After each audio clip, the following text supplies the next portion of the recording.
പ്രത്യാശയൊക്കെ നഷ്ടപ്പെട്ട് തീരെ നിങ്ങൾ മുടിഞ്ഞു പോയിരിക്കുക. അസ്ഥികൾ മാത്രമേ ഉള്ളൂ. അതുപോലെ തീരെ മുടിഞ്ഞു പോയിരിക്കുന്ന ഈ അവസ്ഥയിൽ കർത്താവ് ഒരു പ്രവചനം പറയുകയാണ്, ഞാൻ നിങ്ങളെ ശവക്കുഴിക്കകത്ത് നിന്ന് കയറ്റി കൊണ്ടുപോകാൻ പോവുകയാണ്. പ്രത്യാശ നഷ്ടപ്പെട്ടിരിക്കുന്ന ആരെങ്കിലും അകത്തിരിക്കുകയാണെങ്കിൽ, മരണം എന്ന് പറയുന്നതാണ് ലോകത്തിന്റെ അവസാനമെന്ന് ചിന്തിച്ചിരിക്കുമ്പോൾ സുബോധം നഷ്ടപ്പെട്ട് വൃത്തിഹീനമായ അന്തരീക്ഷത്തിൽ സ്വന്തം ജഡത്തെ ദണ്ഡിപ്പിച്ച് മരിച്ചാൽ മതി എന്ന് പറഞ്ഞിരിക്കുന്ന ഒരു സഹോദരനെ തേടി യേശു കർത്താവ് വരിക. തേടി വരുന്ന ദൈവം, ഇറങ്ങി വരുന്ന ദൈവം, അന്വേഷിച്ചു വരുന്ന ദൈവം നിന്റെ വാതിൽക്കൽ നിന്ന് മുട്ടുന്നു.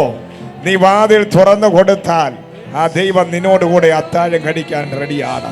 ഇന്ന് നിന്റെ വിടുതലിന്റെ ദിവസമാണ്.